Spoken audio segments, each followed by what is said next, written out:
नमस्कार और the deep dive में आपका स्वागत है। आज हम एक पहेली सुलझाने निकले हैं। पहेली ये कि दुनिया के कुछ कोनों में लोग 100 साल से भी ज्यादा कैसे जीते हैं, और वो भी खुशी खुशी। हमारा गाइड है जापान का एक पुराना रहस्य, एक छोटा सा शब्द जिसमें एक लंबा खुशहाल जीवन जीने का राज छिपा है, इकिगाई।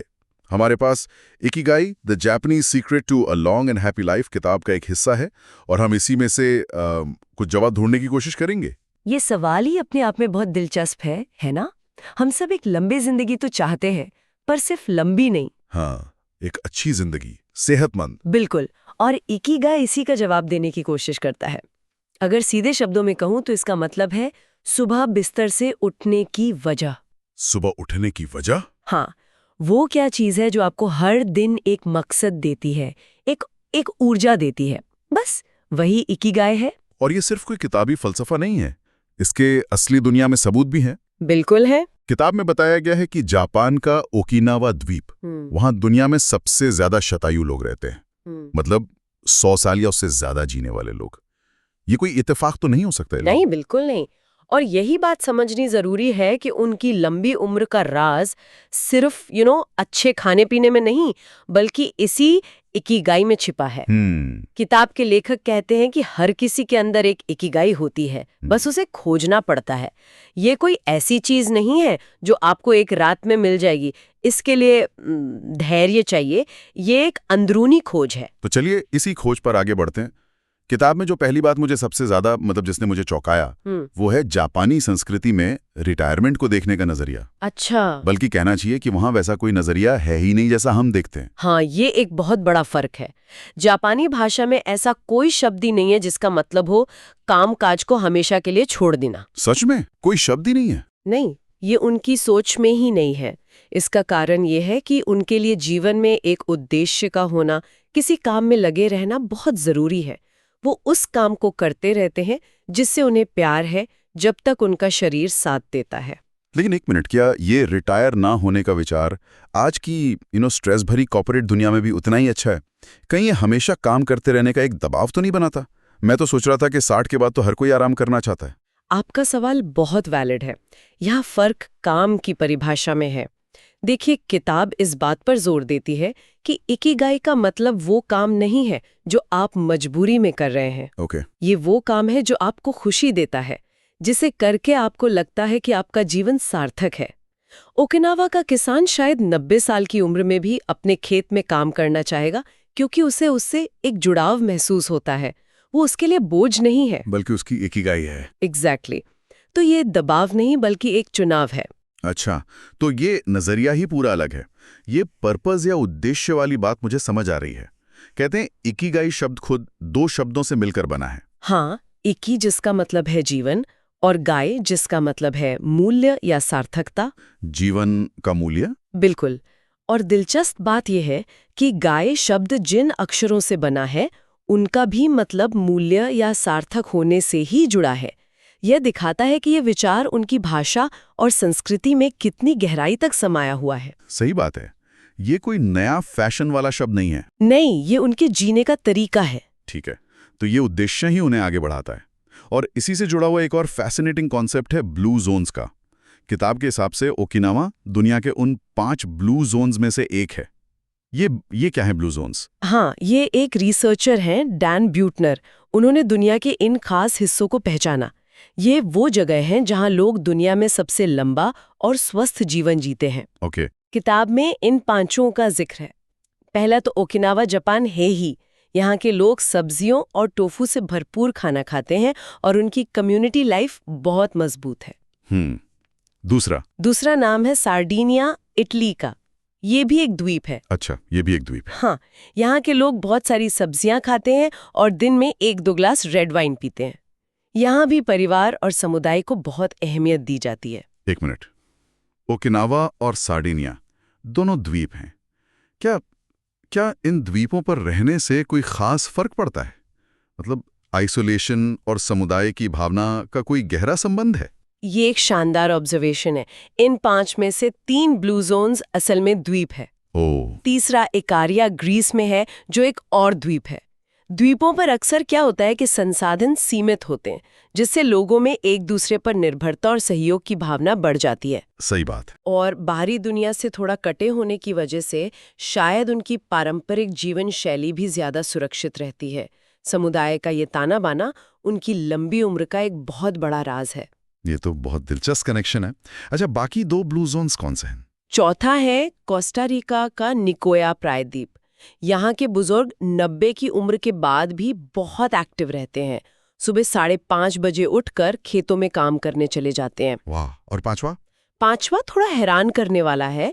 ये है लोमा लिंडा, कैलिफोर्निया, अमेरिका में। अमेरिका में? हाँ, यहाँ सेवेंथ डे एडवेंटिस्ट समूह के लोग रहते हैं, जो अमेरिका के बाकी लोगों से औसतन 10 साल ज्यादा जीते हैं।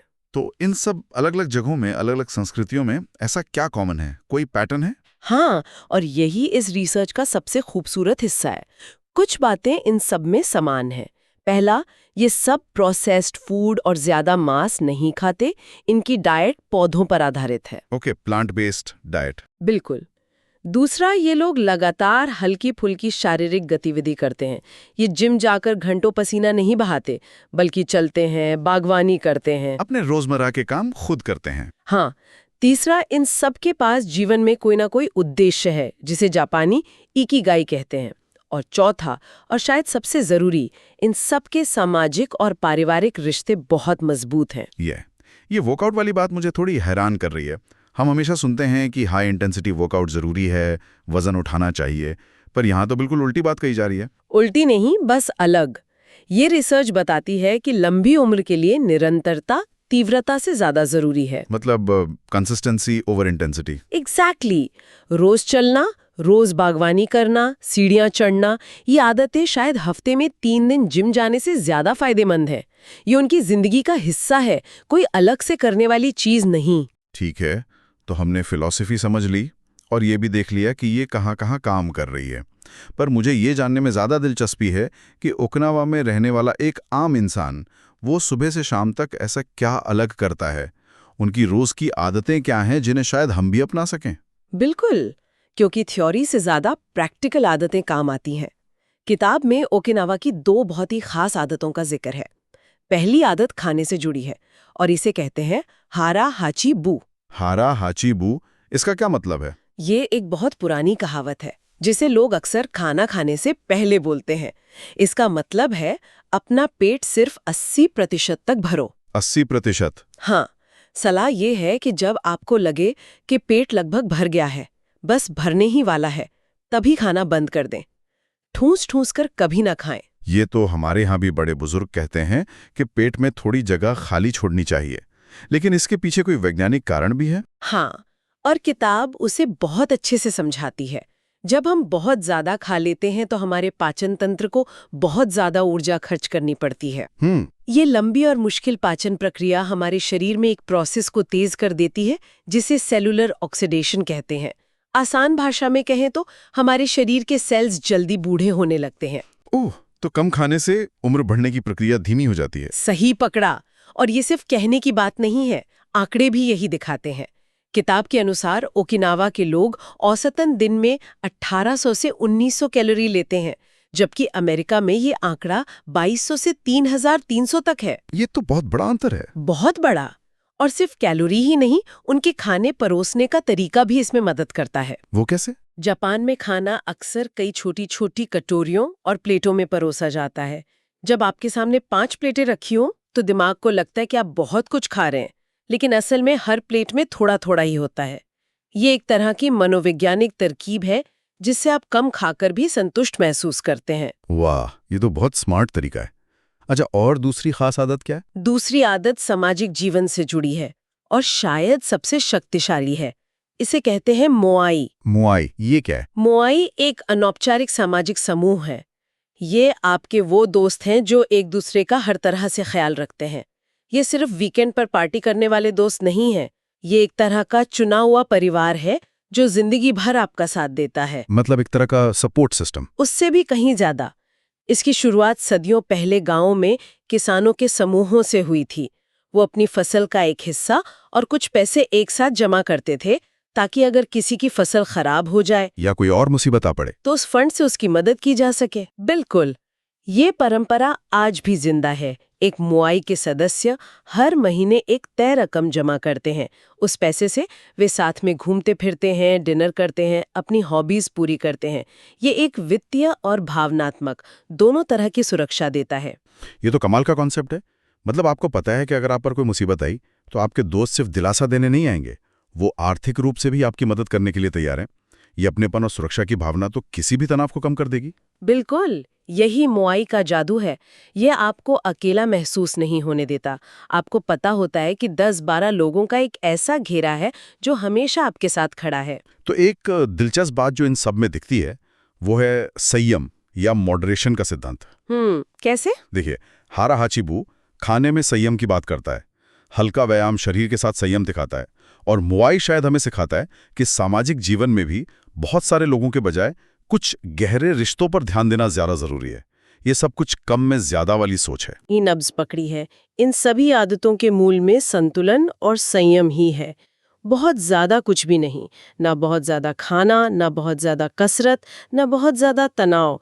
एक संतुलित, उद्देश्यपूर्ण और आपस में जुड़ा हुआ जीवन। ये सारी बातें सुनने में तो बहुत अच्छी लगती हैं और प्रेरणा भी देती हैं, लेकिन असल जिंदगी में इन्हें लागू करना, अपनी इकिगाई खोजना, ये बहुत मुश्किल हो सकता है। हाँ, ये एक वैलिड पॉइंट है। इंसान अक्सर अकेला महसूस करता है इस सफर में, समझ नहीं आता कि शुरुआत कहाँ से करें। हाँ, आज की भागदौड़ भरी जिंदगी में रुक कर अपने अंदर झांकना और ये पूछना कि मेरी इकिगाई क्या है, इसके लिए वक्त और हिम्मत दोनों चाहिए। कई बार हम एक ऐसी दिशा में भागे जा रहे होते हैं जो हमारी है ही नहीं, और तब हमें किसी बाहरी नजरिए या गाइडेंस की जरूरत पड़ती है। बिल्कुल, जो हमें सही सवाल पूछने में मदद कर सके। हाँ। और इसी सिलसिले में अगर किसी श्रोता को ऐसा महसूस हो रहा हो कि उन्हें अपने जीवन में उद्देश्य या स्पष्टता की कमी महसूस हो रही है, तो उनके लिए एक विकल्प हो सकता है। यदि आपको लगता है कि आपको मार्गदर्शन या स्पष्टता की आवश्यकता है, तो आप एक निःशुल्क डिस्कवरी सेशन के लिए जुड़ सकते हैं। आप मुंबई स्थित कॉर्पोरेट ट्रेनर, लाइफ कोच और स्पिरिचुअल काउंसलर महक पंजाबी से संपर्क कर सकते हैं। उनका व्हाट्सएप नंबर है 992079499999। ये एक अच्छा विकल्प हो सकता है, खासकर उनके लिए जो अपनी यात्रा में कहीं अटके हुए महसूस कर रहे हैं। तो अगर हम आज की पूरी चर्चा को समेटें, तो हमने लंबी और स्वस्थ जिंदगी के 4 स्तंभों को समझा है। पहला, सही आहार, जिसमें हारा हाचीबू का 80% वाला नियम शामिल है। राइट। दूसरा, रोजमर्रा का हल्का व्यायाम। तीसरा, जीवन में एक स्पष्ट उद्देश्य यानी इकिगाई। और चौथा, मजबूत सामाजिक रिश्ते, जैसा कि मोआई में देखने को मिलता है। आज की इस गहरी चर्चा ने मुझे ये सिखाया कि एक लंबा और खुशहाल जीवन महंगी गाड़ियों, बड़े घरों या बड़ी-बड़ी उपलब्धियों पर शायद उतना निर्भर नहीं करता, जितना एक उद्देश्यपूर्ण, संयमित और सामाजिक रूप से जुड़े हुए जीवन पर करता है। ये छोटी-छोटी आदतें हैं, लेकिन इनका असर बहुत बड़ा है। इस चर्चा के अंत में एक विचार मन में आ रहा है जिस पे शायद हमारे श्रोता सोच सकते हैं। बताइए। किताब में एक जगह लेखक इस बात पर जोर देते हैं कि दूसरों की मदद करना या समुदाय के लिए कुछ करना एक बहुत मजबूत इकिगाई हो सकता है। जब आप किसी और के जीवन में सकारात्मक बदलाव लाते हैं, तो ये आपको जिंदा रहने की एक बहुत बड़ी वजह देता है। ये एक बहुत शक्तिशाली विचार है, खुद से बाहर निकलकर दूसरों के बारे में सोचना। हाँ, तो सोचने वाली बात यह है कि ऐसा कौन सा एक छोटा सा सेवा का कार्य है जो कोई भी अपने जीवन में जोड़ सकता है, जिससे न सिर्फ किसी और की मदद हो, बल्कि खुद के जीवन में भी और ज्यादा उद्देश्य और अर्थ महसूस हो। जरूरी नहीं कि ये कोई बहुत बड़ा काम हो। बिल्कुल नहीं। किसी एक इंसान की मदद करना, किसी जानवर को खाना खिलाना, अपने पड़ोसी का हालचाल पूछ लेना, कुछ भी हो सकता है। लेकिन शायद वो एक छोटा सा कदम ही किसी की अपनी इकिगाई की खोज में पहला कदम साबित हो।